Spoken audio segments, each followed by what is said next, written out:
Welcome to the Whiskey Congress. Honest, open talk dedicated to speaking the truth to those who are open to hearing it. Black, white, right, left. Most importantly, honest, bold, and fueled by good whiskey. In Whiskey Veritas, we are Whiskey Congress. Join the evolution. Welcome back to Whiskey Congress. We do have a whiskey to talk about before we get into politics, sports, and all other fun things. We have Elijah Craig Small Batch. It's a 94 proof. It's a straight Kentucky bourbon. Elijah Craig is pretty good. I generally like their stuff. I scored it, but I wrote mine down. So what do you think of it? All right. So I'm a fan of Elijah Craig, but I'm not a huge fan of theirs. Okay. Right? Like, I'll drink it if it's available, but usually if they have Elijah Craig, usually there's something better that I'll gravitate towards. And I don't have anything against them, but they're not at the top of my list and they're not at the bottom. It's more one of those sort of middle ground bourbons for me. So off the top, one of the first things that kind of comes through for me is sort of like a honey taste, along with maybe like some like a real subtle hint of like maybe a fruit, like an apple or something like that, depending on what type of wood they use maybe in there. You get some hints of vanilla, maybe a little buttery taste as well. And all in all, it's good, but none of those flavors jump out at you. You can taste them, and they're there, but they're relatively subtle. They kind of come in a little bit of a wave, and then the heat from the alcohol comes in, and then you kind of lose all the flavors. So you have to kind of go back multiple times to get the taste and to get the flavor, which I don't mind going back to the well on whiskey, so that's not necessarily a bad thing. But when you're talking about flavor and you're talking about bringing that taste out, it just doesn't really stand out to me. I gave it, even though this is a small batch, which should theoretically have a little bit of a stronger score, I gave it a 90. I think that's kind of par. That's par for our standards. I only gave it an 88. That's fair. I mean, I always give it a boost. I mean, because it's got the high alcohol right. and it smooths it out, so it does have that. Yeah, it's very solid. I'm not gonna shy away from pouring myself another hit of it, but I'm also not thinking, wow, this is something that this didn't earn a permanent spot in my liquor cabinet. So right. All right. I mean, it's one of those. Like I said, when I come to Elijah Craig, chances are if it's there, there's something else better in the same price range, and I'll usually go for that. On the rare instances that this is the kind of the marquee on the rail, then you run with it. And right. It's not a huge deal to look back on it, but not my favorite, but not bad by any stretch of the imagination. Bottle of that runs you about $40. Yeah, I think I paid somewhere under 35, 40, somewhere in that range. Between $35 and $40 at your store, at least here in Northeast Ohio. So it's not honestly, for that $35 to $40 price range, I'd probably rather just go with the bottled bullet, to tell you the truth. Because you'll get a little bit more bang for your buck, and truthfully, all the way around in terms of flavor, ABV, and amount. I bought this in large part because I wanted something I hadn't had before to review. Now that I've had it, if I was going back to the liquor store, I would definitely get Bullet over this. Yep. So, all right. So, this damn cough will not go away. Maybe whiskey will help. So during the week, I was working out in North Carolina, and you sent me a video by a Colion Noir, the NRA spokesperson. He's the guy who interviewed Killer Mike, and that caused all kinds of cause a stir. Cause a stir. Thank you. Yep. There was a lot of backlash against it. Killer Mike is a rapper. Right now, he's in a group or a duo called Run the Jewels. Killer Mike was probably made famous. He did He did some stuff with Goody Mob back in the day, who they're an offshoot from Outkast, out of that same Atlanta area, CeeLo, But Killer Mike is a Second Amendment guns right advocate, and Colion Noir is the same. And the big backlash is these guys are talking about the Second Amendment, they're talking about gun rights, they're supporting the NRA, and they're black. How could they? The NRA is this big racist organization. How could any black person support them? And that's the argument against Colion Noir, because he himself is black. He's been making videos for a while now, like over 5 to 6 years.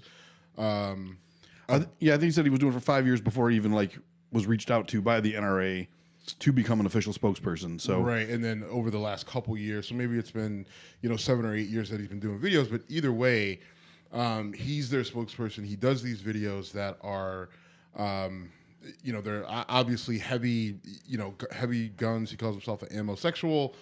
He talks about different guns and different weapons. He, talks about the Second Amendment. He's a lawyer by trade. And so he takes a lot of heat from progressives, from people on the left, from black people, because again, he's, he works directly with the NRA. And it's like, how could you're betraying yourself and everybody by doing this. Okay. So why did you send me that video?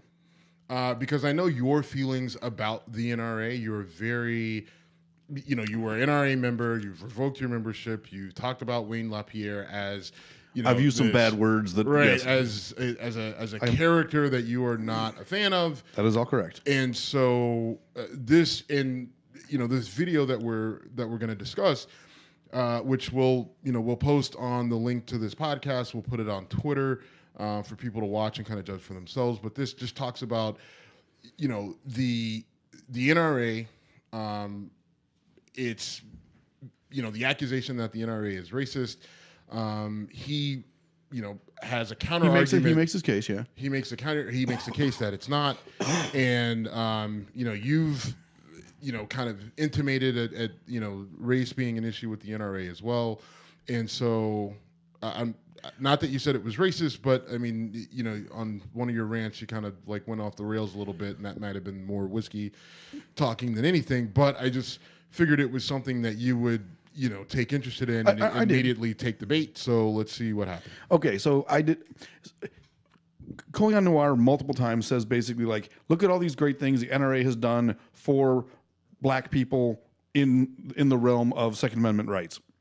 Maybe every statement he made is 100% true. And one thing I will give Mr. Noir credit for is unlike... Slow down. You're getting excited. I'm not getting... I'm very calm. You're getting excited. You're going fast. I'm the picture... All right. One of the things I'll give him credit for is he didn't go on the anti-government, they're coming to get you, the liberals are whatever. I mean, he did some of that. But it was not in the typical Dana Loesch, Wayne LaPierre scare tactic NRA speech. So I give him credit for that. It's almost like he was able to think for himself. Weird. No, weird, yeah.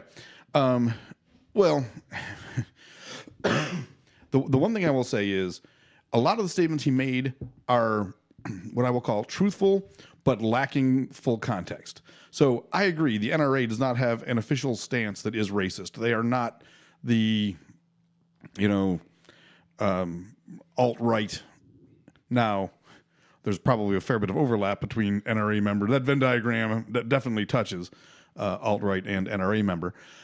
But the one thing I would counter with is he talks about all these situations where he says, the NRA is misrepresented, the NRA is not racist. Okay, the NRA may not be racist, but the NRA supports a lot of organizations that are openly racist, and in my experience at gun shows, at gun clubs, has done nothing to discourage it. And I would that would be something that if I was able to talk to Colion Noir, I would say, okay, you're right. There is no official policy by the NRA that I would say that's a racist policy. I will say that if you go to events that they are prominent at where there is blatant racist stuff going on, I've never heard them say, whoa, we're not coming to that because you're flying a Confederate flag. Well, you've got Obama with a Hitler mustache up there. We'd like you to take that down. So, okay, they're not overtly racist, but they're certainly racist tolerant.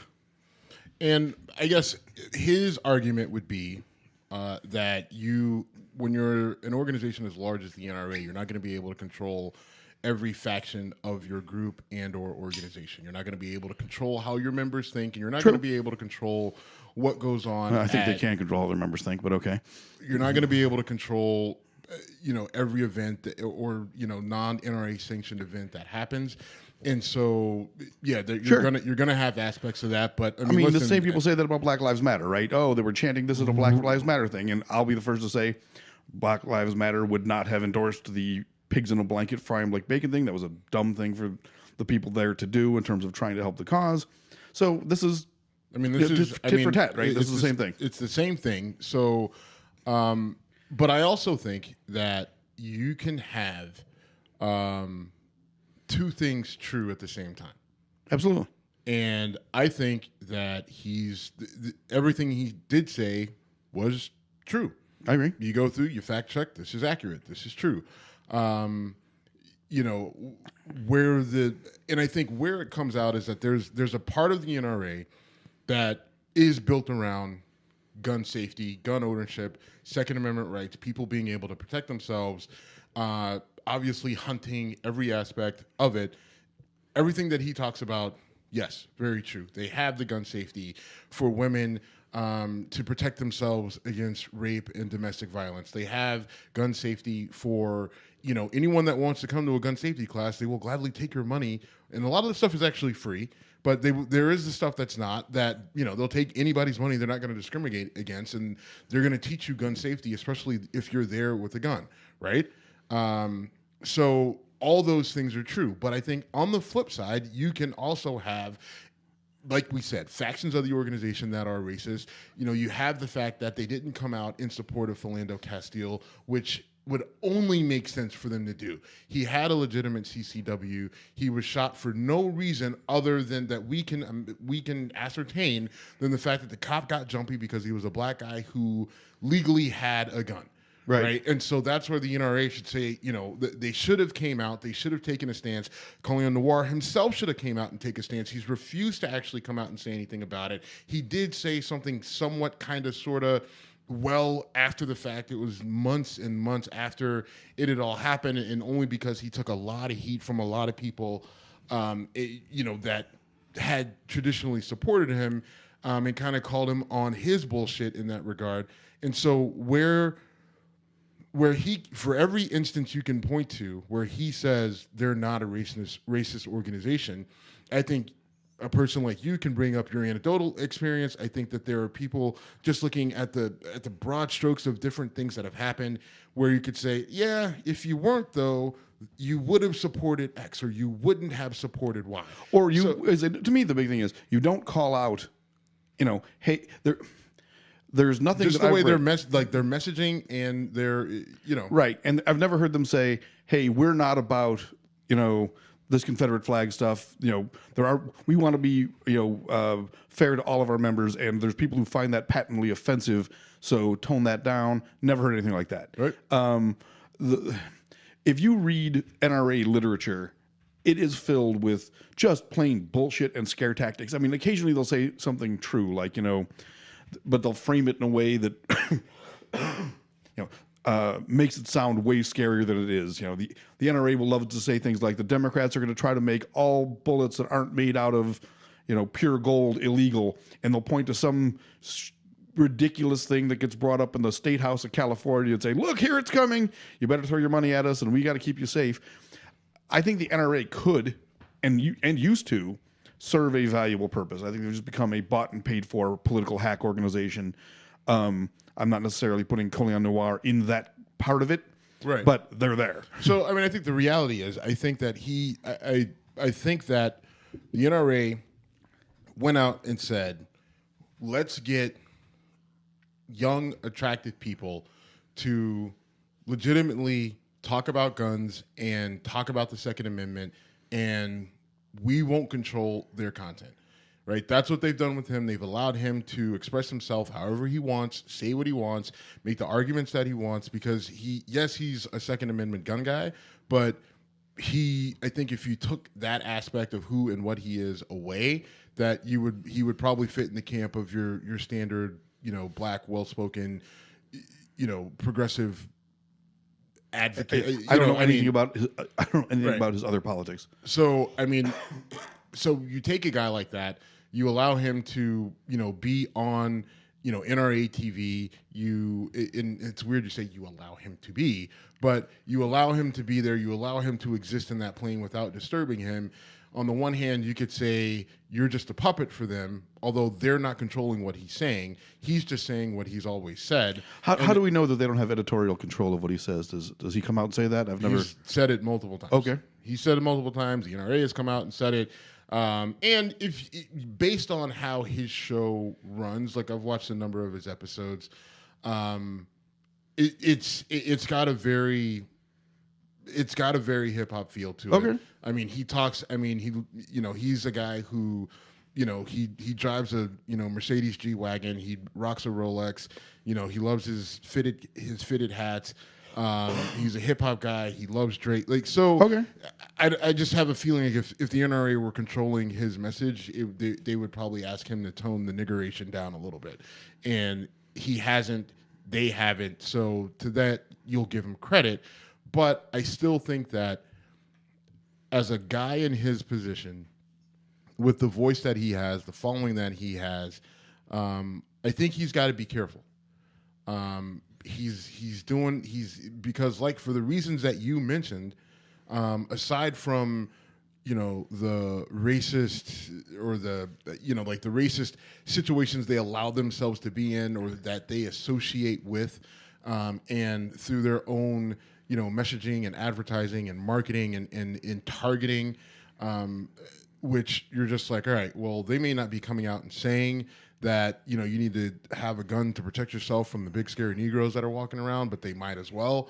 I think, in my personal opinion, that at some point in time in the near future, he may be better off separating from the NRA, but still preaching his message, because I believe that the message that his specific message, right, his and Kevin Dixie and Killer Mike and there's a number of Black Second Amendment rights advocates out there. Their message is valid, right? And the message is, listen, this whole thing with blacks and civil rights, whether it was Martin Luther King or Malcolm X or the Black Panthers or you go down the list, every single one of them has been a Second Amendment right advocate, has owned a shotgun, a handgun, some form of a gun to protect themselves, to protect their families, and I suggest you do the same too, right? I mean, and that's been the case in the history of people who look like me in this country for the longest time. Now, you could say, oh, well, if the government goes tyrannical and they've got tanks and drones and everything else, then they can just blow you right out of your house. Well, maybe. I mean, okay, sure. That argument always bothers me, though, right? I mean, yes, they can, absolutely, but let's just if the federal government is targeting striking. Yes. Hold on, but if for some reason Trump goes crazy and starts calling drone hits on everybody's houses or only the black people's houses, then okay, yes, we have a serious problem. But self-defense and home defense, there's layers to it, right? Like, yes, it's to protect yourself from a tyrannical government, but tyrannical government doesn't necessarily mean the federal government. It could mean the local sheriff. It could be the local sheriff, right? I mean, we've all seen Rambo, right? I mean, it could be, we've seen Rambo, we've seen Walking Tall, we've seen these movies where you have these crazy sheriffs that go nuts. Right. And not that that's necessarily the reality, but the actual reality is you could have some small local group that thinks that you're vulnerable because you're the only black family in a white suburb, and they want to come and they want to come to your home and threaten your wife and threaten your children, and the only thing between you and that group is whatever weapon that you have in the house, right? And that rings true with me for a number of different reasons that I don't think I have to explain to you, right? Yeah, I get you. So I'm this whole thing where people are just get rid of guns, or because you have those people exist. You have plenty of those people that exist, or the people who when they ask me specifically about my thoughts on gun control, I'm just like, I mean, should I have access to an AK-47 in good conscience? For you guys' sake, probably not. But I mean, Wait, what do you mean, you guys? You kind of looked at me. When you mean me specifically? Okay. Yes. You're a jerk. You're a jerk. You. All right. Yes. Let that hang When there. I say you guys, I mean you, the person I'm talking to. No, but Asshole. I wouldn't kill you. I wouldn't kill you. Well, thank you. That's awful generous. Maim. I don't know that I trust your aim well enough to. It's AK-47. Who the fuck cares about aim? When you absolutely positively want to kill every last motherfucker in the room. Little Jackie Brown reference there. All right. Well, anyway, the video's worth watching. I think that the video is worth watching because it gives some historical references that are accurate that a lot of people don't know, which I think is fair. But I just say watch that, think about it. I think he's walking a dangerous line. And then if you ask me where I come in on gun control, listen, if you want to make it so I can't have a rocket launcher, I'll buy that. You're not going to maim me with a rocket launcher, so. No, I ain't going to maim you with a rocket launcher. I said you're not going to maim me with a rocket launcher. Right. But, I mean, should I have access to an M4? No, probably not. That's where I'm like, all right. I'm not even saying people shouldn't have access to that. I'm saying admit that it's what it is. When the NRA makes sporting arguments for this shit, I'm like, stop. Be honest. I mean, I will, but my argument, and I guess my counter argument to your, an M4 is a weapon of war. An AR-15 is a weapon of war. It's a semi-automatic weapon, but it's still a weapon of war, right? I mean, based on... It's a scaled down one, yes. I mean, but my argument is that a Glock 19 is a weapon of war. I mean, a Beretta 9mm is a weapon of war, right? I mean, for legitimately that's what they carry on their sidearm. Yep. Right. I mean, but handguns are fine. It's still a weapon of war. Right. So, but the argument is AR-15 shouldn't be allowed because they're weapons of war and because of all the damage that they do. And my thing is this, and you say, well, an AR-15 is a bad weapon for home defense, but who are you? Okay, fine, but who are you to tell me what's a good weapon of choice for my defense of me and mine? I mean, it's my opinion based on logic. That's okay. That's fine, but that's fine. That's based on your logic, right? But for my purposes, maybe that's where I feel safe. Maybe I'm really good with an AR-15. Maybe I'm really good and I'm really accurate. Your whole argument, go through and it pierces walls and everything else. Yeah, well, but if I take it and I put it right through your skull, then I'm no longer worried about it going through a wall. It might go through my skull and then a wall. It's not going to go through a skull and then a wall. All right, we can get this on Mythbusters. Watch the video. We're going to go back and forth on this for hours if we allow it. It's our fucking show. It is our show. We do what the fuck we want. That's true. I got nothing to add. That's fair. But I mean, I think your argument that an AR-15 is a bad weapon for home defense is kind of a crap argument. Okay, you're wrong. Okay, I mean, but I think there are people out there. Listen, is it the right weapon for everyone? No. And is there only a small percentage of the population who could actually use an AR-15 effectively for home defense? Right? Only a small percentage of the population. But if that's their choice, that's their choice. Legally, they have the right to do it. Now, and my other thing is this. Here's my other thing.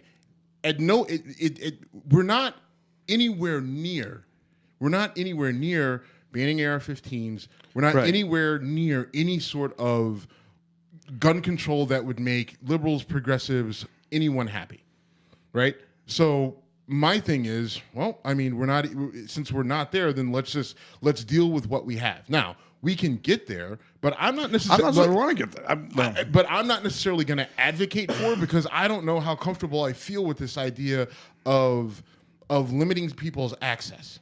Right? I mean, you can tell me all the statistics about Australia, but I don't know how accurate the statistics are that you're actually telling me.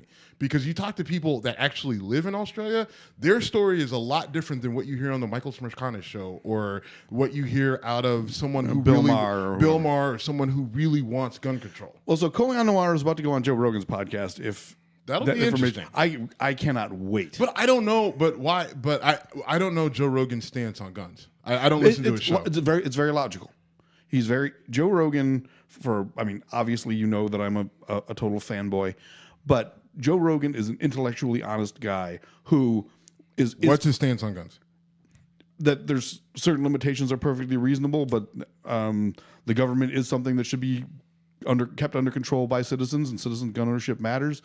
And he acknowledges it's a very complicated issue. He was just talking to Joey Diaz the other day, talking about how, everyone in this room, I'm totally comfortable if they have a gun. Does that mean everyone in the society is someone I'm comfortable with? No. And we've seen way too many instances of people who clearly, given the chance to use them for nefarious purposes, have done so. True. And the thing I love about Joe Rogan, he's not a confrontational guy typically, unless people push him over the edge. But again, he's intellectually honest. So if you go on there and say, every fifth grader should be carrying an AR-15, Joe Rogan's gonna say, okay, you're fucking crazy. Right. Let me take another hit of my vape pen. He won't do vape pens. He's old school.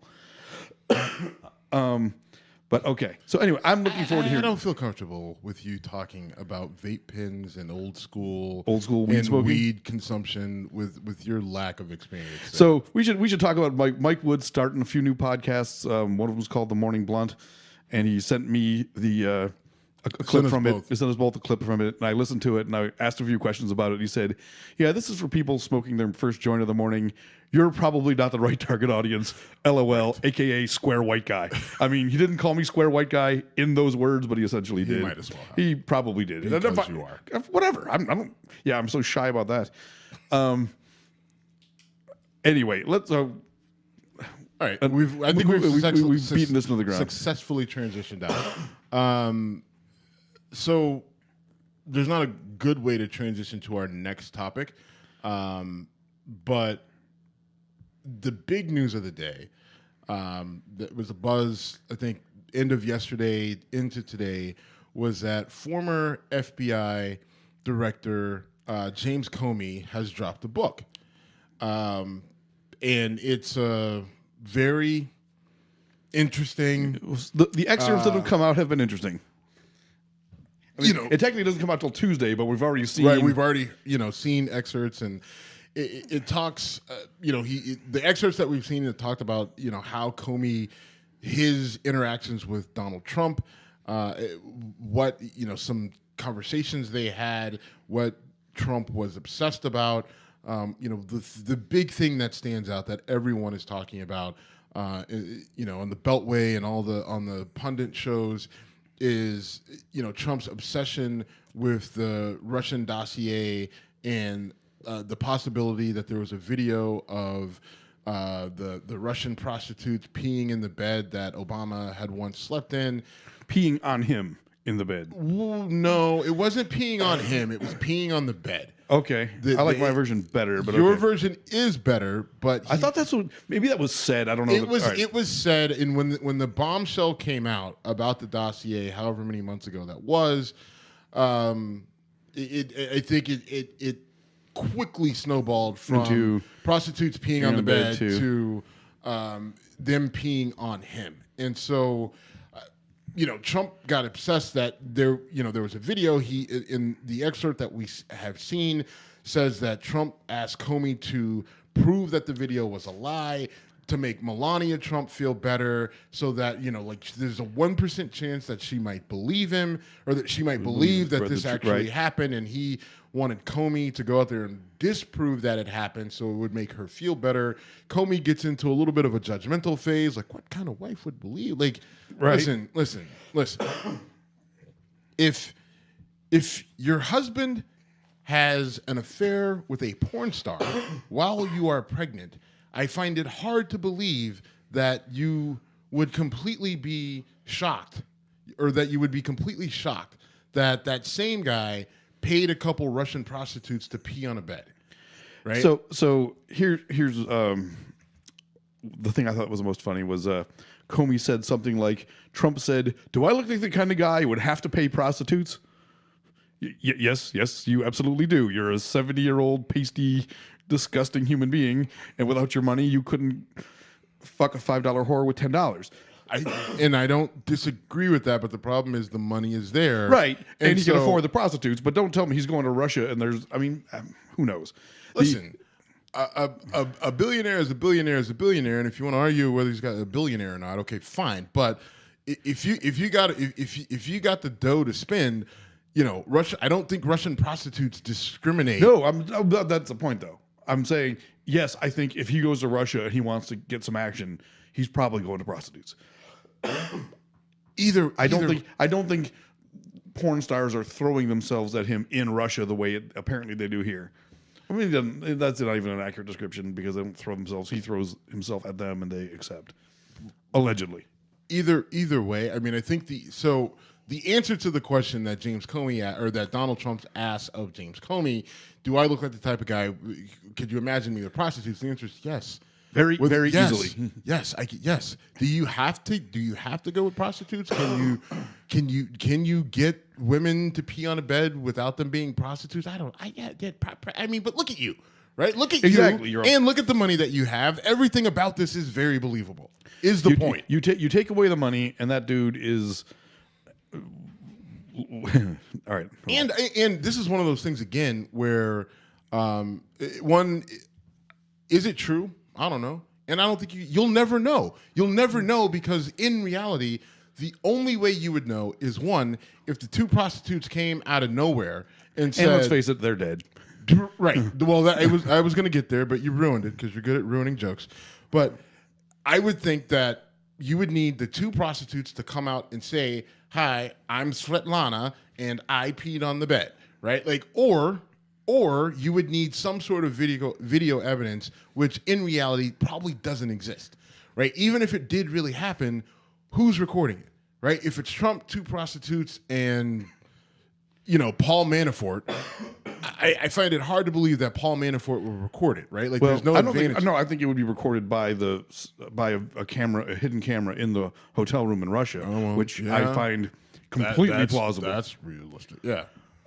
Definitely, but I think if the video existed, I have a feeling that it would be out by now. But Putin could be holding on to it for a truly rainy day. All right, so but what would that be? I mean, a U.S. missile strike on Russia? I mean, I don't know. What would the rainy day be? What could Trump do? That's a lot of the stuff in Comey's book is that he couldn't believe how hesitant Trump was to criticize Putin and to criticize Russia. And maybe the reason is because Trump either knows or fears that information is out there. And he knows this guy could at any time. I guess we're talking Putin here. Well, yeah, we're talking Putin, but why would Trump care? I mean, this story that he was banging a porn star while his wife was pregnant, I mean, that's pretty. I don't know. Like, and he allegedly paid $130,000 allegedly to somebody did. Michael Cohen paid. Who's now in a little hot water of his own. Right. The whole Michael Cohen's office and house getting raided thing. You and I talked during the week, and you expressed some. I don't like it. There's not a. The biggest thing is, did Michael Cohen commit, campaign? Did he commit a campaign finance a crime? Yeah, by paying off Stormy Daniels, right? I mean, it depends on where the money came from, right? Right. I mean, it doesn't matter. I mean, because he worked, because he is an agent of the president. Right. The president is running for office. Michael Cohen is a part of that campaign in some way, shape, or form. So what was the money for? Was the money so that she wouldn't talk because of the timing? Like, listen, you can't tell your story right now because it's going to hurt the president in his campaign. Or was it, this is the standard practice. Trump sleeps with a porn star, case, yeah. Or someone. Right. Trump sleeps with someone besides his wife, and he pays them off. We forgot to pay you off, 5 years ago. So here's your money now, and this is the standard practice. Well, that's not what I went in this case though, because in this case, that story was like on the shelf collecting dust at NBC, and someone from the Washington Post got a tip and was going to go with it. So they tried to stop her from talking about it when rumors or words started getting out that the Washington Post was going to run the story. So they were directly reacting to a leak in the dam. But the legal argument is going to be, why was the payment made? But doesn't it matter where the money came from? I'm going Watergate on you here. Whether it came from Michael Cohen directly, No. whether it came from Donald Trump, or whether it came From campaign donations. If it came from campaign donations, then that's huge what I'm problem. That's what I'm thinking. They're looking at. Well, maybe. Yes, you're right. But they're also trying to figure out, like, did Donald Trump pay the money or did Michael Cohen pay the money? I don't care. Did the money go from Trump to Cohen? I know you don't care, but again, legally that matters. Does it? Well, yeah. I mean, if you're building a case, right? If you're building a case, the stronger case is Donald Trump wires $130,000 to Michael Cohen. Michael Cohen then pulls that money out, and then Stormy Daniels ends up with $130,000. It's easier to make a case that this was about the campaign. Is hush money illegal? Hush money is not illegal. Okay, but an in-kind contribution, right? In that matter, and if you make a campaign contribution and you don't report it, then that is illegal, right? And so they didn't report this 130. Like what they could have done is said, "Hey, we made this $130,000." Payment to this particular person because she was a strong Trump supporter. Okay. You know what I mean? Like, yeah, I mean, I don't know the legalities of how that all works. I just know that. So there's two really important things that are getting totally jumbled, mostly by the right-wing media, and that is that this is part of the Russia investigation. It may have gotten tipped because of the Russia investigation, but it is not being handled by the Mueller team. So this might be an offshoot of that. Did you see I tweeted that at Ann Coulter, by the way? No, I did not. Yeah, Ann Coulter made. Have we been blocked yet? Well, no. She had pointed out, Mueller's Mueller's Comey raid or whatever, and I'm like, well, Cohen or Cohen, yeah, Mueller's Cohen raid. Blah blah blah blah blah. It's like, well, it wasn't Mueller's raid. It wasn't. It was the Mueller came across it, and then he handed it over to the Southern District of New York. New York made the decision to go ahead and run with it. And again, this is all related to campaign finance abuse. It's not about Russia or collusion or anything else. I mean, the Ann Coulters and my buddy Wilkow and all those clowns are trying to spin this as Mueller gone wild. All he did was say, "Here's what we found. If it's yours now to look at." And what that says to me is a second set of eyes looked into something and said, "Oh, there's a lot of shady shit happening here. We should do something." Now, I don't know the legalities of how the money transferring thing goes, and I've said many times I don't give a shit who the president was fucking. But here's the thing: just to clear something up, hush money is not illegal. Right. I didn't think so. Right. Well, I am not for you, for our listeners.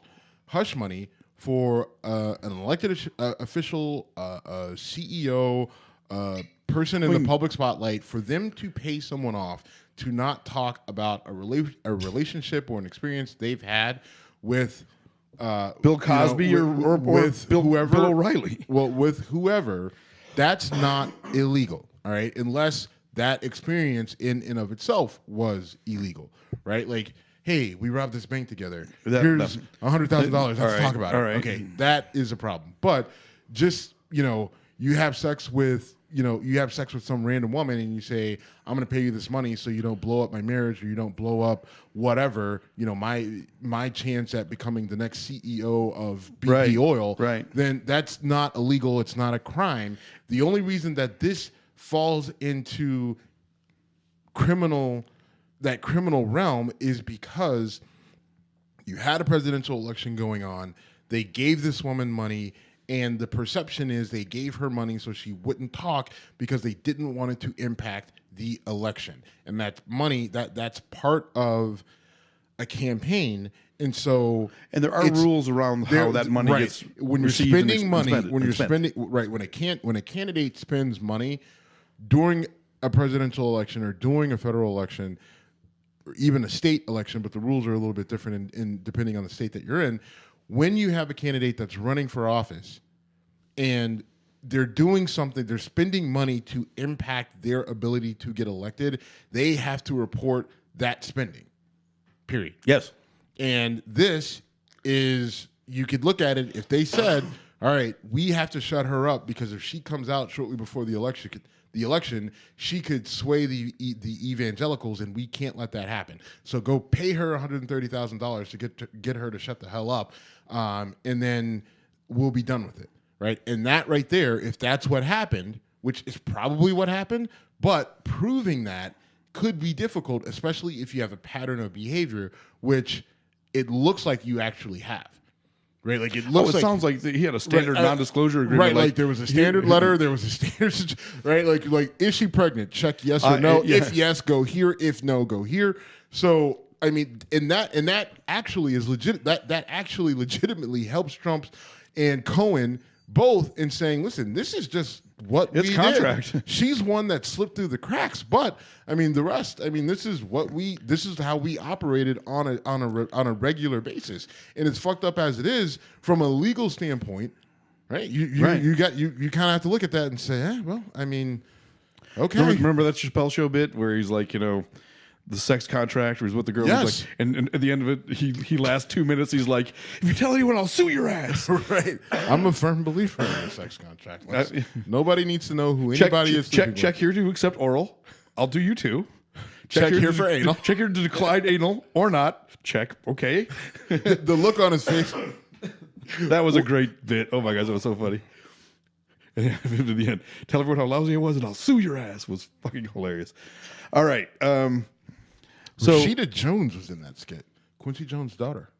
I did not know that. I'm sure you're shocked I didn't know that, but I actually am. You don't know who Rashida? I know Jones she is. I didn't know that was her in that video. I don't remember that being her in that video. Yeah, that's her in that skit. All right, so sticking with the legal world and the election, Mark Zuckerberg testified in front of Congress this week. Fuck, it's an awful transition. It was better than you're saying. I don't have a transition, so let's not worry about it. You're being you're being aggressive today. I'm not. You wait till our come at you, bro segment. Okay. All right.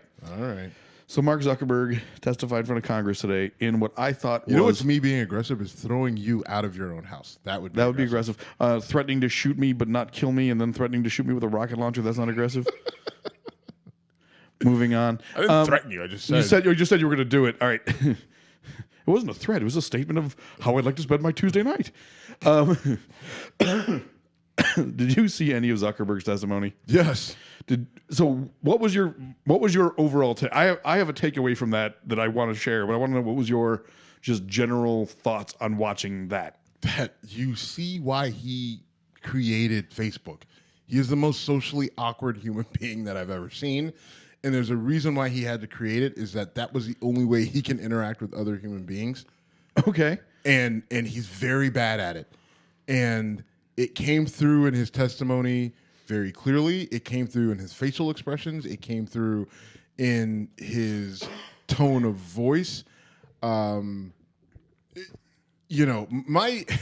whole thing on this is I don't actually give a shit. Right, I don't put enough on Facebook in terms of information or data where it fucking matters. Right, Cambridge Analytica has my information. Okay, right. Is someone from Cambridge Analytica gonna come to my house and what are they gonna do?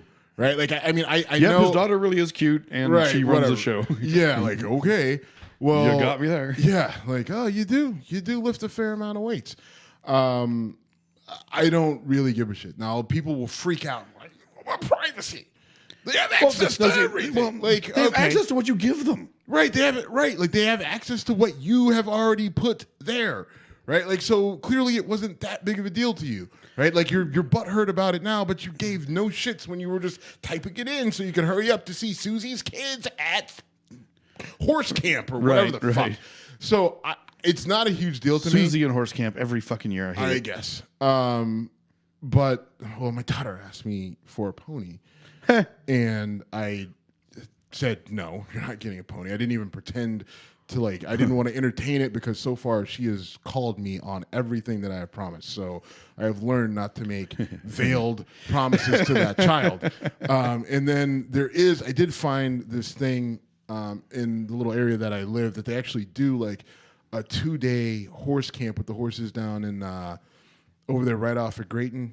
In the metro parks. Okay, sure. Yeah, right there in the metro parks when you go deep down, if you're going between here and where I live. Yeah, basically, exactly right between us. Right. If you go, if you're going towards riding lessons. Yeah, they do that, sure. but they do a little camp for kids or whatever. So I still make it up for that. Anyway, sorry. Cool. So in some ways, I'm going to be able to deliver on something, but I didn't have to I rented a pony without buying a pony. Right. So which is the way to go. Right. I went dad of the year, fiscally responsible, and making you don't have a large happy. animal in your backyard. Right.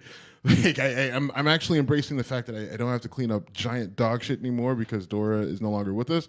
So bringing a horse into that fray would be a bad decision. Yes, yes. Right. So anyway, we're way off the rails. Mark Zuckerberg, dog shit and ponies. That's about what his testimony was. I mean, to me, the hilarious part was it really showed a light on how out of touch with the real world most of the people in Washington are. Their questions were they're calling Zuckerberger. Get his fucking name right. He's Mark fucking Zuckerberg. It's not that hard. No, I've publicly admitted this. I've said it to you. I am a huge fan of Mark Zuckerberg. I think he changed the world. I don't know if I know this. Oh, okay. Well, then you don't read my articles. I'm a huge fan. Huge fan. Okay. I think he changed the world. You and I have talked about it. You talk about how much you hate Facebook, but you're on it. And lots of people who say they hate it are on it. Mm-hmm. I love it. I love the fact. I went and visited a buddy that I hadn't seen in person in 10 years a couple months ago.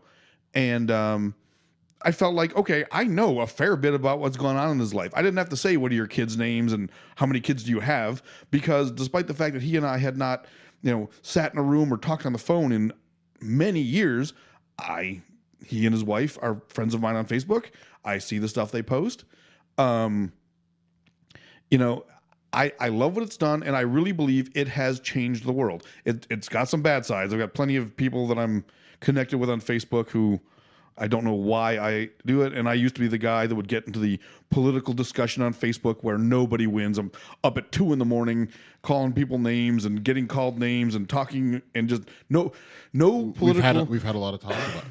A lot of talks about this. Yes, we have, and yeah, you can lecture me all you want, but you've done the same fucking thing. And not nearly as much as you. I've pretty much stopped. I pretty much stopped. On Facebook? Yeah. On Facebook, I've almost completely quit. And on Twitter, I don't even do it very much. When I jump the rails, I tend to jump a little farther than you. Right. You jump the rail. Like, I just getting back and forth with people. You get heated easily, too. You go to name calling. You go to... I do. You're a twat. Like, no, that's not the word I usually use. But. All right. Twat. Cunt, yeah. Whatever. Okay. I mean, ass lover. Whatever you go to. I don't jump right to that. I just slip it into the conversation. Like, anyway. Okay. But I love Facebook. I think Mark Zuckerberg I think he changed the world as much as anyone in the last 20 years. Right. And the argument is... Maybe not for the better. Is it good or bad? Is it good or bad? Well... Right. Is it good or bad? And listen, I guess I'm not a huge fan of Facebook. Now, part of it is, I guess I say I don't care, but I do care because I don't like the amount of transparency that Facebook wants you to have. Right? Where everybody can see every post that you make, and anyone can try to be friends with you, and they're just can try to be friends. They can see that you're on Facebook, and they can see that you live in Cleveland, and they can. I don't like that just because there are people out there that I don't like. Right. And I don't want those. I want those people to have zero access to me. Right. But you can say no to a friend request. I understand that, but because of the way Facebook works. Like if they can figure out a way to become a friend of a friend, there's a way that they can still have access and see what you're doing. Now you say, well, who is it really? Now are my enemies Vladimir Putin? No, but there are some people out there that if I saw them on the street, I would fight them. I would absolutely fight them. They know who they are. They're not listening to this, or maybe they are, but they're not. Like they're people that I want zero association with.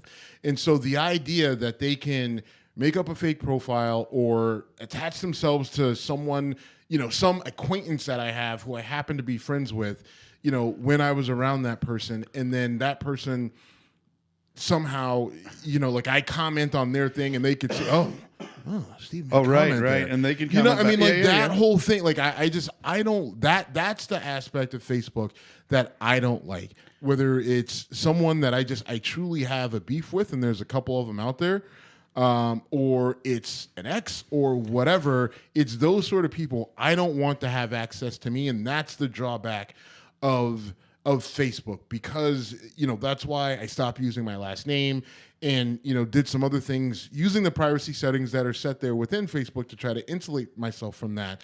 But the reality is that there's still a bit of exposure, and that's the risk that you take. So your options are cut yourself off from a tool that people around the world are using, or just accept the fact that there's that limited exposure. Funny thing, I connected with someone from college who was a friend, and a guy that she used to date in college who I actually boxed and knocked the fuck out. Friend requested me, and I was like, I hated you in college. You have no idea how good it felt to knock your ass out. Why would I try to reconnect with you now? I couldn't stand you 20 years ago. Well, we're going to reconnect and be buddies. But so I guess I just still think, you want to say it's not for the better? Fine. The ability, I didn't say that. I'm just saying to communicate. And I just said that's why I don't like it. Okay. Now, overall, it shrunk the world. Yeah, it did shrink the world, which is great. But part of it is, whether it's Facebook or Twitter, which Reddit to a certain degree, what they allow for, but they do allow for the keyboard warrior, the keyboard tough guy, absolutely, and the dissemination of false and inaccurate information at a rate faster than anything else. Right? There's no checks, there's no balances. Undeniably true. So you could put anything out there that you want, whether it's people true do all or the time, not, and they often just read the headline. And it takes no time at all for this bad information to spread like wildfire. It also allows for people to be the internet tough guy, to be the keyboard warrior, so that and don't take this the wrong way, it allows for a guy like you to call a guy like me a cunt if you disagree with it, and for you there's no repercussion, right? And there kind of should be, right? But that isn't just so much. That isn't. I mean, because we live in a world now where you punch someone in the face and they sue, right? But the thing is, you may be calling the cops and you may be suing me, but the next time that you want to run your mouth, you're going to think twice about it, because you now have a whole row of fake teeth. But what's happened with Facebook and Twitter is that now you can call me a cunt. You can call me whatever. You can make fun of my mother. You can talk about my kids. You can threaten me, threaten my kids, threaten whatever. And there's literally no repercussion for you. Right? Facebook does kick people off, though, right? Facebook is reportable. I mean, you can report and you can do all that stuff, but you can just literally load up another profile, make up a name, make up an email address, and you can get back to doing what you were doing. You can do it on Facebook. You can do it on Twitter. Right? I think Twitter is worse for that than Facebook. Yeah, Twitter is worse, and to the point where and Twitter and Facebook both, there's an issue with censorship, because they're both left-leaning organizations, so they tend to censor and quiet and mute the voices of people on the right and conservatives more, and that I'm not comfortable with at all either. When you say that, though, what's the evidence? I mean, you go through and you look at the people that they've muted, or the people that they've accounts that they've suspended, especially of celebrities, or non-celebrities, or that kind of realm of I'm an internet celebrity, and there's a lot more conservative voices there than there are liberal voices, and the people on the right aren't saying anything any more offensive or threatening than the people on the left. So my thing is, either you're gonna treat them both the same. If you're gonna say you can't say that, then you need to check the left people that are saying, I wish that Trump was assassinated. Like you're gonna check the people that are saying, Obama's a Muslim. Nancy Pelosi needs to be assassinated. That's what I'm saying. The thing is, I don't think that on the individual level that there's any censorship, unless okay. I mean, you have to it's organizational. if you get some random dick who just is constantly being an asshole on Facebook or Twitter, I mean, you have to put in a fair amount of, I mean, first of all, you can block them. Right. But in order to get that person off of Facebook and Twitter, right, like you have to, like you block them, you report them and all that stuff. And then, you know, Facebook or Twitter will go in and try to figure out like, well, is this person actually whatever, or is someone just being hypersensitive? And then the decision is ultimately left up to them. Right. So, but again, I mean, the repercussion is, yes, your Facebook or your Twitter account gets suspended, but when you can come back and just create another account, right? There's no, that's not a huge punishment. The major difference is that you can't create endless numbers of Facebook accounts. You can with Twitter. I know people who have 60 Twitter accounts. With Facebook, I think you need an email associated with every account, and they're held as unique. But regardless, okay, but what? But you okay. but you can create endless number of emails too. Right? Like I mean, you can just go to AOL.com. I've got like 10. Right. Yeah, I mean, I have 5 different email accounts associated with my phone alone right here. So I'm just all my thing is that what social media has created is an arena where people can be very awful to each other, and there is limited to no repercussion for that action. A lot of the stuff that people say on social media, they would never say to another human being's face, right? True. And especially the people that they say it to. Right? Like some of the things that are said to me on social media and different interactions, people would never say that if they were within a miles radius of me in real life. You know, you're the punch him in the face solution, which you are a huge advocate for. Huge advocate of it. is not necessarily the best solution, but we know where you stand on that. But the other funny thing that I thought why is that not a good solution? Because might doesn't make right, you big bully. It doesn't. It doesn't? Oh, but it's okay. But if you want to sit there and call people cunts and twats and everything else, and they don't have a chance, and I don't run away. Right? Okay. I don't run away. It's not running away, but I mean, you're sitting there calling people names and calling them out online. So all of a sudden, that makes you right. I didn't say I was right. I've never claimed to be a decent human being. I didn't claim that punching you in the face was right, but I said it solves the problem. It makes you feel better. All right. It solves a problem, and that person will think twice about being an asshole again. That is true. You calling me a twat doesn't necessarily prevent me from doing anything or make me think twice about anything. True. But it makes you a douchebag. Fair enough. If we're name calling, that's fine. Right. I'm just saying. I got you. All right. Moving on. The other funny thing was one of the senators asked him, like, if I'm not happy with Ford, I can buy a Chevy. What is the Chevy to your Ford? And Mark Zuckerberg was like, Twitter? Well, is Twitter your competitor? Like, we overlap, but it was hilarious to me to listen to these out of touch Washingtonians trying to grill down on a tech geek who is way smarter than him. And one of them also said something like, sir, I'm not going to beat around the bush here, but your user agreement sucks. Your user agreement was designed to cover your rear end. Yeah, that's what user agreements do, idiot. Oh, I literally just worked on one today for our agency. The whole point of a user agreement is you can't hold me accountable for how you use this thing. Yes, done. Way to go, Senator Dumbass. And yes, I called names again. All right, I'll stop for the moment. I didn't even say anything. No, you didn't, but I acknowledged it. I had a good story to talk about user agreements and what I did at work today. Oh, go ahead. No, you ruined it. No, I ruined everything. You ruined it. You ruined everything. You ruined it so you could call someone a dumbass. How you feel about that? I feel fine. Good job out of you. I feel great. Good job out of you. All right. So real quick. I'm going to scroll through Facebook right now. Scroll away. All right. So another weird event today in the political world. Scooter Libby was pardoned. All Why? Right. Show of hands from our listeners. How many of you know who the hell Scooter Libby is? I wonder. I wish this is one of the few times I wish we had a live studio audience.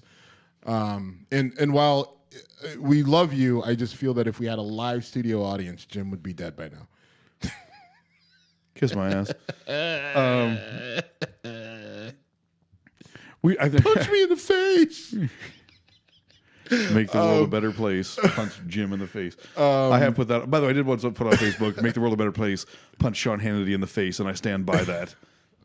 Be careful. I would love to fight Sean Hannity. I would love it. Oh my god, he was saying that. She was talking shit the other day, like, I'll meet this guy in the ring. I'm like, oh, Sean, I would get in the ring with Sean Hannity any fucking day. Okay, watching you and Sean Hannity in the ring. It would be a little gross and pasty and white, but I would knock that motherfucker out. His hair would be gone. Oh, it'd be great. Is that a two-piece? Or not a two-piece? Toupee? Toupee?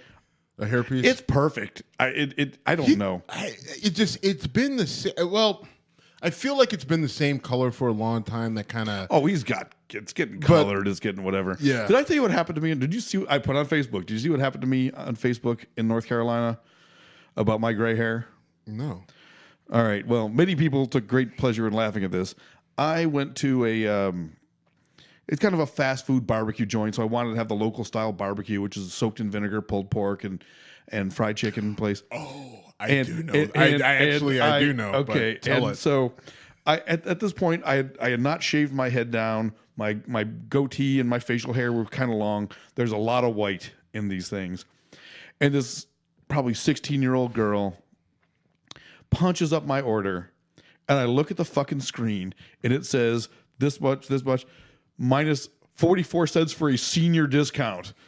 I'm 46 fucking years old, kid.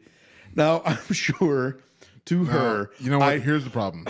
You don't help your argument when you say, I'm 46-year-old kid. Right? Like, get off my lawn. Right. Like, I mean, you're pissed that you got the senior discount, but you call her a kid in the same sentence. I stand by both those. I mean, come on. I know. I'm getting up there. I'm not even giving you shit about your age. Senior discount. Did not say, would you like this? And what's the all right, so my mom, who does listen to the show occasionally, I put that on Facebook, and she replied, oh, you thought it was hilarious when I was 42 when someone offered me the senior discount. So karma has come around to bite me in the ass. Yes, Ma, you win. Okay. Wow. All right. So anyway. Now, to be fair, I'm 10 years younger than you, and I have white and gray in my beard. So not to the extent I do, though. Well, I mean, you don't right now I'm clean shaven. You don't grow yours out very far. True, and that's part. I'm assuming that's part of the reason why. The reason I shave my head is because there's so much gray in it. What isn't bald is pretty damn white. Yeah, exactly. I shaved mine because I started losing my hair when I was literally 21 years old. Like, I shaved my head one day, it was before that, because it was in college. And I was at UMass, and I remember I had grown my hair out, had a nice fro. Did you have a big old fro? Had a nice fro. And this Jamaican girl used to braid my hair, and then I got tired of it because she would braid it so tight that I would have a headache on like day 1 until like day 5, right? Like, I mean, because you leave the cornrows in for a while, or however you have your hair braided, and typically you would get a headache for the first couple of days, and then they would loosen up.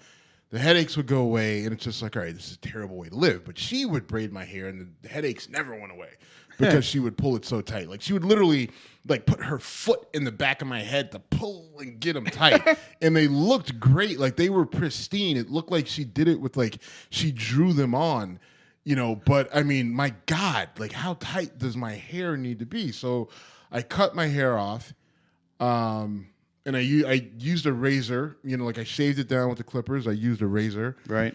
And then after that, like, a little spot in the front didn't grow back. And I thought it was weird, and I tried to, like, cut around it and try to do all sorts of stuff. For a couple years, I toyed with it. Actually longer than that. I think until I was in my, like, mid to late 20s, I kept trying to work around the fact that my hairline was steadily receding. All right. And I could not fight biology. See, I got a different kind of problem. I just have my bratty nieces call it the island. So I don't have like typical male pattern baldness, but I've got a bald spot like right. Well, I have the same thing, except for right here. Yeah, I can see it. Yeah, right there. It just flat out doesn't grow anymore. What I blame it on is that I cut myself really deep with the razor. Don't remember bleeding, and that's a scar, but that's not accurate or true. Okay. No, it doesn't. I mean, it doesn't even begin to make sense because it's not a scar. My hair just doesn't grow right here. But we actually have a similar bald pattern. We do, and it's the same one that my grandfather has, and it's the same one that my uncle has. I mean, it's hereditary. We've gone from Scooter Libby to bald spots. You know what? Here's the thing. I don't even know. I want to make a quick thing about Scooter Libby. All right. If you don't know who Scooter Libby is, for our listeners, He was. Wait, what was his Dick position? Cheney. He Dick was Cheney's Dick Cheney's chief of staff. Chief of staff, aka Dick Cheney's ball maiden, and he got in trouble for there was a CIA agent who ended up being unmasked. She was undercover. She was undercover. She got unmasked. We figured out that she was a CIA agent overseas, and the question was who leaked this information? Who leaked it to the? Was it the New York Times? No, it was Robert Novak. It was Robert Novak, who I think might have been with CNN at the time. Okay, but her name as an undercover CIA agent was leaked to the press, and the question was who leaked her name to the press. Now, Scooter Libby wasn't convicted of leaking her name to the press. He was convicted of obstruction of justice and lying in the course of an investigation. And he being the highest ranking official that had been convicted of a felony, right? Yeah. And so... And sentenced to like 7 years in prison. And then... Right, I think it was like 30 months. Okay. So I think he was sentenced to like 30 months in prison. George W. Bush commuted his sentence. Commuted the sentence, which is different than a pardon. He just commuted the sentence, said you don't have to serve the time, but you're still guilty of the crime. That's key, right? Which is why the pardon comes into effect now, because a lot of people wanted Libby completely pardoned and absolved of the crime because they couldn't actually, there were a lot of different reasons why they wanted him absolved of this crime. But again, he was convicted of obstruction of justice and lying, right? Which I think is important, which is part of the reason why I think George W. Bush said, I'm not going to pardon him if he lied and if he made this investigation harder than it should have been, then he's guilty of that. Now, because of his service and because of what he's done for this country, I'll commute his sentence so he doesn't have to go through the undignified existence of being a prisoner, but he's guilty of this crime. And a lot of people have been saying, well, Scooter Libby's such a good guy and blah, blah, blah, blah, and blah, blah, blah. And now Donald Trump comes and pardons him, right? Pardon him meaning not only do you not have to serve your sentence, which has already been commuted, but we're wiping this away. That conviction no longer exists, and you're now absolved of this crime. And my thoughts on this is that Trump did this to send a message. Okay. Hey, that this is Trump saying, hey, listen, the heat is on with Mueller and this whole Russia investigation. And I think the reality is that the Mueller investigation has turned into just the investigation of Trump and his campaign and his administration.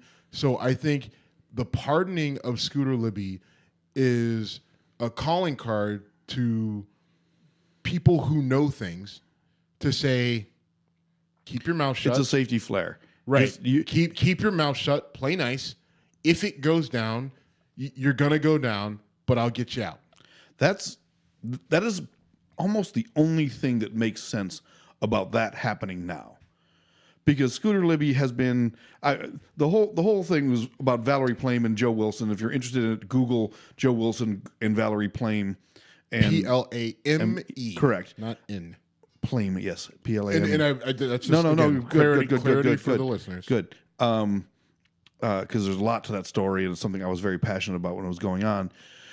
But that is the only thing that makes sense is, hey, I did this for a guy who has nothing to do with this. What do you think I'll do when it affects me? Like Scooter, the funniest thing is Scooter Libby probably woke up with it. They talked to Scooter Libby's lawyer, and she's like, yeah, I just called and told him he was coming out of an MRI. He's ecstatic. Like, I mean, you want to talk about something or someone that like just was completely caught off guard, caught off base, had no idea it was coming. He's like, well, let me go get this MRI on my back and see what my physical therapy schedule is going to be for my herniated disc.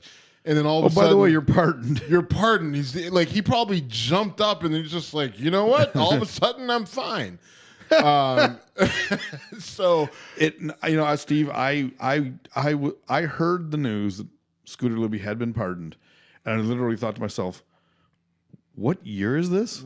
Because that was going on in 2006, 5. Yeah, I mean, I think he was convicted in 2007, and so this is pre-Obama. So it's not. Oh, yeah. This is W. Well, it's important to make that distinction because Obama had absolutely nothing to do with this, other than the fact that he wouldn't. He was a senator at the time that this went on. No, he had nothing to do with it in the fact that his only involvement is that he wouldn't pardon Scooter Libby, because there have been people on his team who've been advocating for him to be pardoned because he is. That's a pretty. I mean, that's a big strike against you. Yeah, right. What he was accused of is a big fucking deal. I agree. What went down was a big fucking deal. Well, what went down was an absolute fucking big deal, and what he was accused. I mean, lying and obstructing a federal investigation is a huge deal. And most he people was found think guilty. most people think he jumped in front of Dick Cheney to took a bullet for Dick Cheney, because who ironically would later shoot someone else in the face, but. Dick Cheney was definitely on the ropes for that, and outing a CIA agent, especially considering that George W. Bush was the son of George H.W. Bush, who was the former director of the CIA, right. Who I think the law that was being pursued was put in place by George H.W. Bush's administration because of the risk of compromising intelligence officers. All right. Hey, did you do your homework on the CIA and drugs and Compton and crack? Let's talk about the NBA. Okay. You know what? I was going to try to do it at the airport last night. I met a cute girl at the airport. Yeah, whatever. Juggle my nuts. All right. I don't even know what that means. I didn't either. I was going to just let it slide. Right. Real quick, NBA playoffs are starting. Do you think LeBron's done with Cleveland? So, in reality, I was thinking about this when the Cavs were playing the Knicks on Wednesday. And you know what? I think there's a possibility that I could have seen the last regular season game with LeBron James in a Cleveland Cavs jersey during his viable years, right? If he were to leave, I think that chances are he would come back and play one like token season with the Cavs and then retire, whatever. But so what I'm saying is there's a chance he could leave. Reality, I actually don't think he's going to leave. I don't think that's been your stance for a long time. You and I have talked about this for a long time. Now, I started to waver for a little bit when I looked you sound like you're wavering a bit now. Well, I did, because I'm looking at Philly and I'm saying, man, they're really good. And they are. They're good. Joel Embiid, but can he stay healthy? And everybody else that they have on that team. Yeah, Ben Simmons. And there's Ben Simmons, who's almost like LeBron. Well, right. And so, but the more I think about it, maybe a lot of it will depend on how the Cavs fare in the playoffs this year. But I think if the Cavs go to the Eastern Conference Finals, right? Even if let's say they lost in the Eastern Conference Finals, I think LeBron would look at that team. He would look at where, he would say, all right, I got a team that I literally turned the whole team over, right after the All-Star, or at the trade deadline, yeah. A week before the All-Star break. And I get this new team before the All-Star break. These young guys, most of them inexperienced, none of them have played in the playoffs, and we made it to the Eastern Conference Finals, which means that they probably would have had to go through. We know that Toronto they're playing. We know that they're playing Indiana, so they probably would have had to go through Toronto, or maybe Boston looks like they're toast. Boston. They're toast. Maybe right? Without Kyrie, I think they're done. You can make that argument for sure, but either way, you could look at that and say, all right. So with this team that we, considering how bad the Cavs were before, right? And they were decent, but again, they had LeBron, they had Kevin Love, but Isaiah Thomas turned out did not work out. It didn't work out. He wasn't healthy. He wasn't contributing when he came back. Derrick Rose was a no-show. Jay Crowder that they got in that trade was, he's one of those guys. He played really well against the Cavs, but on the team, it's almost like the only time Jay Crowder played well was against the Cavs, and then when you put him on the Cavs, he's like, well, I just really don't like playing unless I'm playing against the Cavs. So I just probably murder in practice. Right. I mean, it's just like the way he played for the Cavs on the floor. It's just like, who the fuck are you? You're awful. Yeah, he didn't seem to. Right. I mean, but I mean, you go like when Jay Crowder played for the Celtics and when he played for Toronto, like he was a nightmare for the Cavs. He got rebounds, he shot threes. It's just like, all right, well, we get him to do that for us, and he'll be a really effective player. I thought it was. I remember how excited you were to get him. I was thrilled to get him, and then all of a sudden he's just like, well, I mean, it's just different because I'm playing for you guys now. What's weird is the mocking voice you do for Jay Crowder and the mocking voice you do for me are identical. Right, because he's acting like you. That's how you would act. So I don't. Good luck defending that. But I hope we have not seen the last of LeBron in Cleveland. But I will say this for the record right now: if he moves on, I will still say I admitted I was a fan, then I was a hater when he left. If he chooses to try to chase more titles and thinks this isn't the place, I say thank you for the title you brought here. You changed the culture of Cleveland sports. Good luck. Please don't do it the same way as last time. Don't have a bunch of Boy Scouts getting held hostage while don't do that again. But God. I think he's learned from that. Yeah, I mean, I think he learned from it. And I agree. For me, when LeBron left the first time, it sucked. I was disappointed, but I understood it completely. As a guy who could have stayed, I was a 4-star athlete that left Youngstown State. I could have stayed and played for Jim Tressel, but I opted to leave and go, elsewhere. Right. So I got his decision, as weird as it was. Like, I made the connection that LeBron's never left Cleveland. Like, yes, he's played all over the world, and yes, he's got all the money in the world, but he has never lived anywhere else. I mean, he grew up in Akron. He played in Cleveland, and the kid never won a title, and he was close a bunch of times. I just think as a young man developing, in his mid-20s, he's just like, I want to experience something different. Yeah. And I can do whatever in the offseason, but he was a new father. I mean, there was a lot that went into it, and I understood it. I have a couple friends that can attest to the fact that I was disappointed. I wasn't comfortable with Dan Gilbert's letter that he wrote. I felt that nasty, Dan Gilbert, if you remember, wrote this really nasty letter, that really came out and attacked LeBron. And to me, it really, people say, oh yeah, that's exactly what we feel, and it represents Cleveland and the heart of Cleveland, and fuck LeBron and go Cavs. And I'm like, you just lost arguably one of the top 5 players of all time. You have nothing. This team won't win 40, won't win, I think I said 40 games at the time, which is a gross understatement because I think they won 28. I think it was awful. But I mean, but the letter, No, Dan Gilbert basically threw a tantrum back. Dan Gilbert threw a tantrum, and I think that I feel like we got the edited version of that letter when it was finally made public, because there were some racial undertones there that made me very uncomfortable. Okay. And I just didn't like, and what kind of helped kind of firm that up were the people who were really excited about that letter and how excited they were and why they were so excited about it, right? I mean, nothing makes a mid 30 to 40-year-old white guy feel better than a really rich white guy telling a really rich black guy to go fuck off, right? I mean, like that. All right, you can call it white privilege, but that's a vibe I didn't get. Now, it is probably right, but I mean, think about the time. Yeah, think about the time, and you yourself have said that you've gone through I've definitely growth changed. process. Yes, absolutely. And so, I mean, you were, I was not. When I saw the letter, I just thought, okay, you're supposed to be bigger than this. Meaning Dan Gilbert.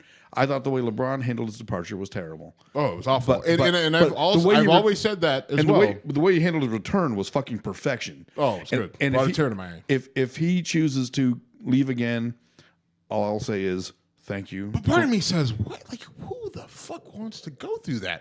Like, I mean, because in reality, going back to just basketball talk, like if you go to the West, you're going to have to contend with Golden State. You're going to have to contend with Houston. Theoretically, you may have to contend with Oklahoma City. And San Antonio is always going to be an outlier out there, although they seem to be fading. Yes. And they're going to lose Kawhi Leonard probably. Most likely, right? I mean, which is why San Antonio is going to be fading.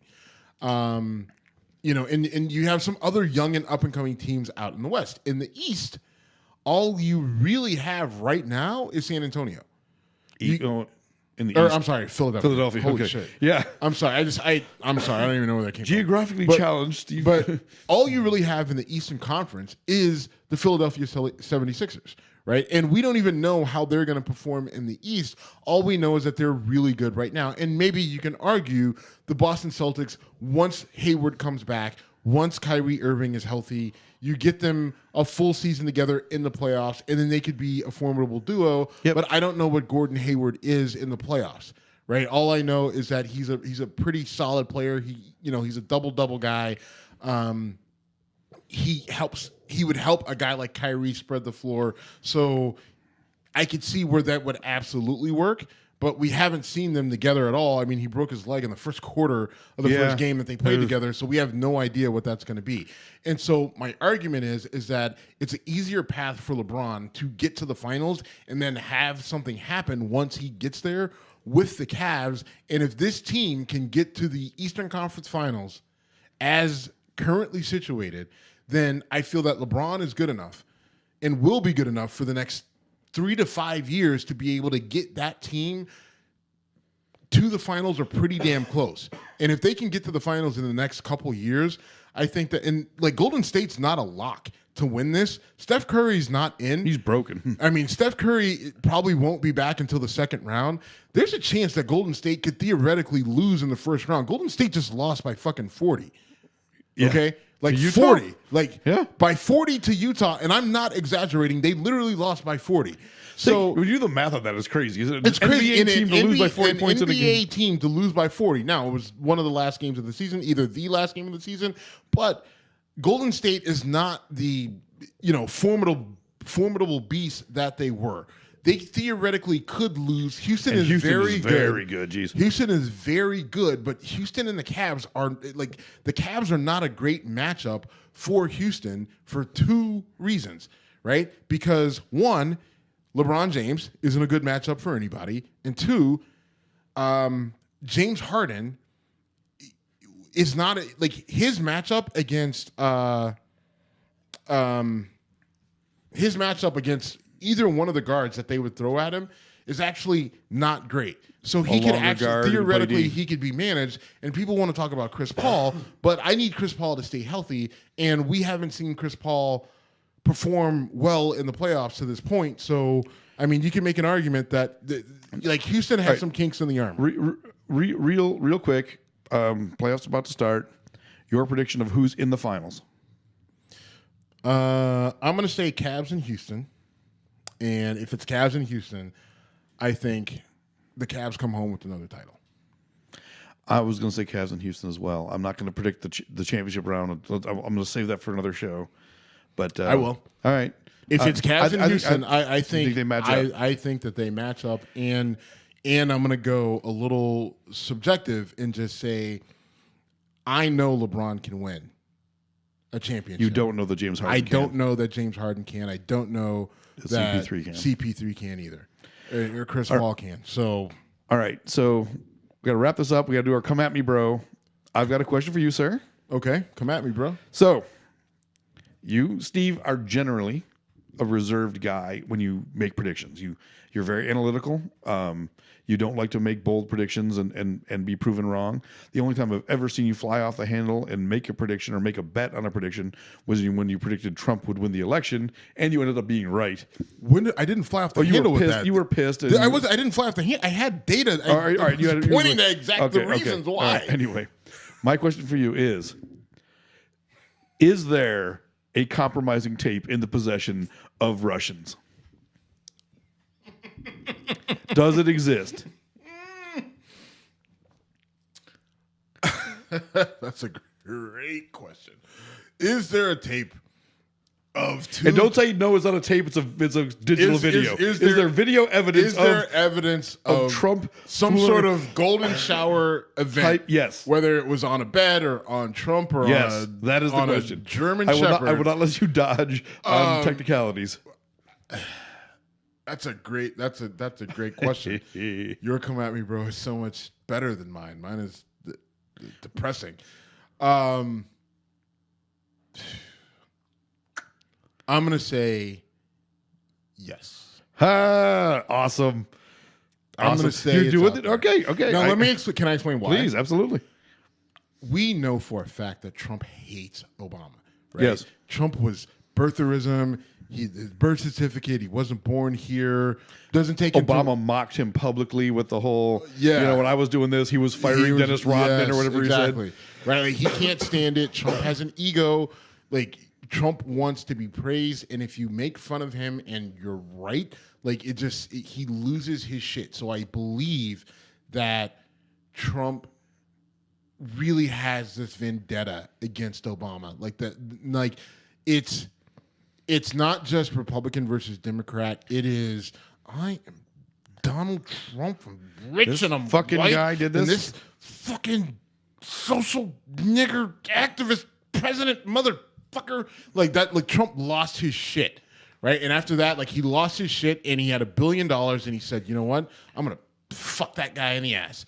And so it was Donald Trump's mission to degrade Barack Obama as much as he could, right? Whether it was birtherism, whether it was once he became president, anything that he did, the Iran deal, anything with the EPA, any regulation, anything that Obama did, it became Donald Trump's mission to undo it because it was Obama. Whether it was good, bad, or other. If Obama did it, we're going to undo it. And they're like, all right, well, this was really good and we have to stay in it. TPP. Right? He really wants to get out of TPP. Well, TPP wasn't about trade. TPP was about controlling fucking China, right? And what is Donald Trump really big on? Controlling China. So now the problem is we pulled out of TPP. All right, well, it was about controlling China, which is the main thing that you want to do. Fuck. All right, so how do we get back into TPP but not give Obama credit? Right. And so I think with a guy with that sort of blind hate and rage and disdain, he looks at Obama and says, "You know what? I'm in Russia. I know Obama's been here. Hey, Vlad, can I get the room that the president? Oh, yeah, for you, Donald. Yes." So he gets the room, and he goes to Michael Cohen and he says, "Hey, go out, get me 2 hookers. I don't care. Pay him $50 or pay him 50,000. I don't give a fuck. Just get 2 fucking hookers in here in the next hour and give him a lot of water and champagne between now and then." And so Cohen goes out, gets the 2 hookers. They bring him back up to the room, and Donald Trump says, "All right, now tell them to go stand on the bed, and when they gotta pee, squat and piss right there where that motherfucker slept. You tell them to do it." And Cohen is like, "All right," and he does it. And they're Russian, and they're like, "All right, well, fuck, whatever." So they're just like, "But champagne and water ain't gonna do it. We're gonna need as much Stoli Elite as you got, and keep it coming." And they pounded Stoli Elite. They got on the bed. They danced together. They were listening to some pretty high impact techno music. And then the urge came. One got down to go to the bathroom. The other one was like, "No, we got a job to do." Right? There's over 500,000 rubles involved in this. And so they say, oh yeah, that's right. And then they get on the bed and then they fucking throw the thongs down and they do their nasty deed. I could not. I was really excited to ask you that question. I had no idea I was going to start the chain reaction that I did. And then once they do their nasty deed, they pull their thongs back up, soaked in fucking piss, and they go and they get their money. They throw their skin tight, slinky dresses back on. They kind of make out with each other as they walk down the hall of the fucking Russian hotel thing that they were staying at. Ritz-Carlton, I think. And they disappear into the darkness, never to be seen again. No one had a cell phone. There's no proof. There's no nothing except it's the Ritz-Carlton in Moscow or St. Petersburg. Moscow, I think. In Moscow. And so the portrait of Vladimir Putin had 2 eyes that and someone in the Kremlin has those and we'll see. Awesome. Now, will anyone ever get to see those other than Vlad and Baryshnikov? I don't know. But okay. But thank you for the short and long versions of that answer. What do you got for me? God, why do you put me in those situations? Why do you do that to me? I didn't. I just handed you the ball. You ran with it. Don't put me in situations where my weird comes out. Because obviously I've thought about this. And I was curious to hear your answer. I didn't know if you would take the leap and go yes. So good. What do you got for me? all right, so mine is different, and I wish I wouldn't have done this now. So mine is, and it's a statement. You tell me if it's true or false. True or false. Come at me. The Comedy Store in L.A. will no longer be an iconic stop for comedians, with the death of Mitzi Shore. You know what? And Mitzi Shore is the mother of Pauly Shore, but she is a woman who has been literally the backstop, the catcher, the stable rock of new comedians for the last 30 years, maybe longer? I don't know if it, it's really been big in the last 15, 20. And then, but I mean, I think the comedy, it's been there for, it's been there forever, time. and she's been running it for a long time. But either way, she's an icon. She's an icon. She passed away at 87 a couple days ago. Actually, only found out because you texted me. And I've heard a few of the comics that are big at the Comedy Store now talk about it, Joe Rogan being the one that I'll reference. Honestly, I think she has dug a foundation for that place where it will last for a long time. I'm not saying forever, but so many comics use that as a meeting place, a trial place. I mean, fucking Chappelle did his last special at the Belly Room in the Comedy Store. So no, I think the Comedy Store. What would be really cool is if Chappelle took that over. That would be awesome. If Chappelle, I don't know if he wants to be an LA guy. He doesn't. I know he doesn't. There's a reason why he lives in fucking bumfuck outside Yellow of Dayton, Springs, Ohio. Yeah. Did you see the video of him at the town hall meeting? By the way, I did not. Oh my god, he was being dead serious, but he was also being Dave Chappelle, and it was. I have to see this comedy. It wasn't even comedy gold. It was great. Like he walks up and he's just like, "I'm Dave Chappelle. I live in this motherfucker." And I got some concerns, and it was like I've been to Yellow Springs. I've been there when I lived in the Cincinnati area. There was this girl that I hung out with a bit, and she wanted to go there. It is like this hippie, goofy farm town. I mean, it's like farm country in the middle of nowhere, but super liberal. Yeah. Antioch College is there, and Antioch didn't give grades because grades stifle creativity. Right. So anyway, that would be awesome. Stigma. Yes. So to your question is, I think the Comedy Store lasts for a good while. I think there are so many LA comics who are so well established and love that place will not let it falter. Well, listen, it's